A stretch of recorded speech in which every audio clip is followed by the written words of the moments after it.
Dans cette vidéo, je vais établir le tableau de signes d'une fonction d'après sa courbe. Alors, j'ai déjà préparé le tableau. Le signe varie en fonction de x. Intéressons-nous d'abord à l'ensemble de définitions. C'est l'intervalle moins 4, 2, bornes comprises. Ainsi, dans mon tableau de signes, je vais indiquer que mes x peuvent prendre toutes les valeurs comprises entre moins 4 et 2.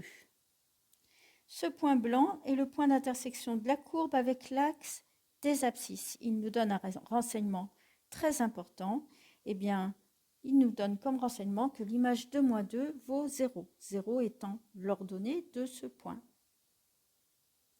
Je vais alors inclure ce renseignement dans mon tableau. Tout d'abord, l'abscisse x vaut moins 2, puis je rajoute une barre sur laquelle j'ajoute un 0, ce qui me renseigne sur le fait que f de moins 2 est égal à 0. Ici, je dis que l'image de moins 2 vaut 0. Maintenant, je vais m'intéresser à la partie bleue de la courbe. Elle est sous l'axe des abscisses. Ainsi, toutes les ordonnées des points de cette partie sont toutes strictement négatives. Et ça, c'est valable pour tous les x qui sont compris entre moins 2 et 2. Alors, dans mon tableau, je repère la partie où les x sont compris entre moins 2 et 2. Ainsi, le signe moins que j'ai repéré sur la courbe, eh bien, je l'inclus dans le tableau.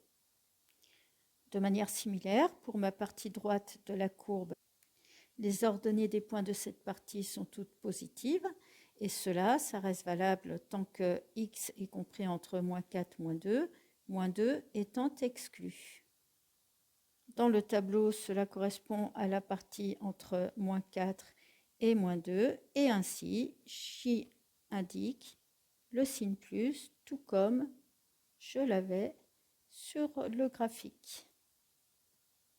Voilà, j'ai donc établi le tableau de signes de la fonction f. On dit aussi dresser le tableau de signes de f.